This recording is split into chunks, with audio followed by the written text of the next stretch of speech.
Y está ligado al viejo MP2, así que si no salen pronto esos Blu-ray doble capa y con buen precio para que sean aceptados por el consumidor, se olvidan de ver en este formato algo en High Definition superior a las 2 horas de reproducción. Al mismo tiempo el HD DVD es más barato y todos se lo están pirando. Soporta 4 horas de reproducción en High Definition por tener mejores códecs, el Blu-ray solo 2 horas soporta. Y desde ya se le aclara al lector que estos mejores códecs son de Microsoft y solo se los licenció a Toshiba para el HD DVD, así que no habrán soporte de ellos para el Blu-ray de Sony y su grupo a menos que paguen una super fortuna a Microsoft por usarlo, fortuna que será destinada a comprar más exclusivas para Xbox 360, jejeje. El HD DVD soporta 30 GB contra los escasos 25 GB del Blu-ray. El reproductor de HD DVD es retrocompatible con los viejos DVD y no necesitas tirar a la basura tu colección de películas que tanto te ha costado solo porque Sony dice que tú tienes que pillarlas todas de nuevo y en Blu-ray porque PlayStation 3 no soporta leer películas en DVD. Mayor cantidad de títulos disponibles para ver en HD DVD que en Blu-ray. Y las fuentes de todo esto pueden ubicarse aquí. http://www.amazon.com/gt/product/b0.8 y es igual electronics. http://www.amazon.com/gt/product/b0.8 y es igual electronics. http://en.wikipedia.org/wiki/hd-dvd http://en.wikipedia.org/wiki/blue-ray/disc. Edit. Está updateado el dato del Blu-ray de 50 GB, gracias por la aclaración. Inclusive el poco futuro del Blu-ray está reconocido por la misma Sony que ya declaró que posiblemente en PlayStation 4 no podrás usar tus Blu-ray. Fuente de ello. http://www.vandal.net/bin/vernoticia.pl n=21732. Phil Harrison, presidente de Sony Computer Entertainment, ha comentado en una entrevista con la revista Wired Magazine que posiblemente PlayStation 4 no usará un nuevo soporte físico para los juegos y los contenidos multimedia, sino que todo se basaría en los contenidos digitales. Para Harrison resulta necesario cambiar el sistema de negocio puesto que deben encontrar un nuevo camino para llegar al consumidor. El presidente de Sony, refiriéndose a Card Reader, un juego coreano de descarga gratuita, comentó que este será el modelo de juego en el futuro puesto que el citado título cuenta con 12 millones de jugadores que dan beneficios a la compañía desarrolladora descargando actualizaciones para el mismo. Harrison concluyó la entrevista explicando que le sorprendería mucho que PlayStation 4 tuviese una unidad física de discos. Leyendo esta noticia y destacando que para los mismos directivos de Sony el futuro es el contenido digital descargable en PlayStation 4 y que esa consola ya casi no tendrá una unidad física de lectura de discos láser, entonces está claro que el Blu-ray es tan solo una estrategia momentánea que tendría una duración corta en el mercado.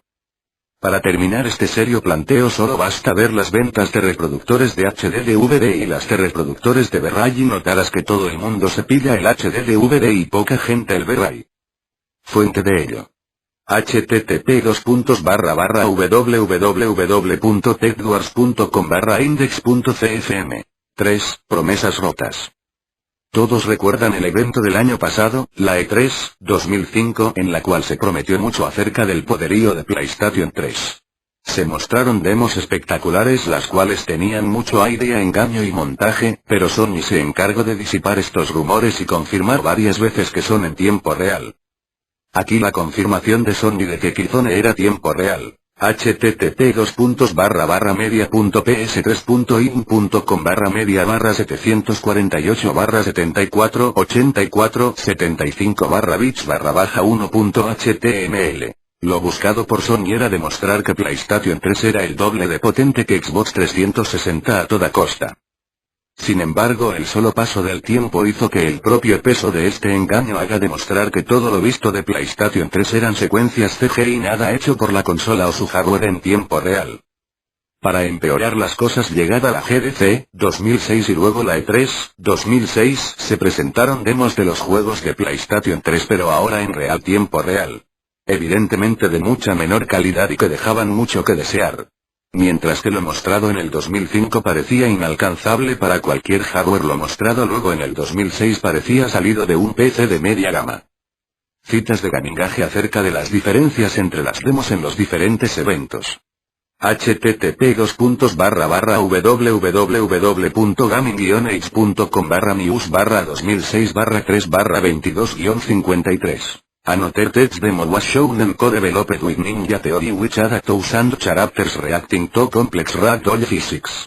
The graphics were all PS2, caliber with nice post-processing effects such as depth of field. Las demos tenían en muchos casos texturas iguales a las de PlayStation 2 pero con algunos efectos de post-procesamiento. Warhawk, while looking at, was essentially a barren section of ocean with a lot of fighter ships. They were aiming for a 100 for the final game, going around destroying larger vessels and so many looking better, wave simulation with procedural animation, clouds, volumetry ray tracing. Overall it was a great demo but a far cry of what was shown last year and gave a nice sovereign introduction to the rest of the demos which was shown towards the end. Fortunately it will be playable at 3. Warhawk estaba muy lejos de lo mostrado el año pasado. Next up was MotorStorm and just like Warhawk was nowhere near the 3 target render. The car models and physics were decent although the texturing and the environment was PS2 level of quality. The real star of the demonstration was the deformable terrain which worked quite well with the physics of the cars.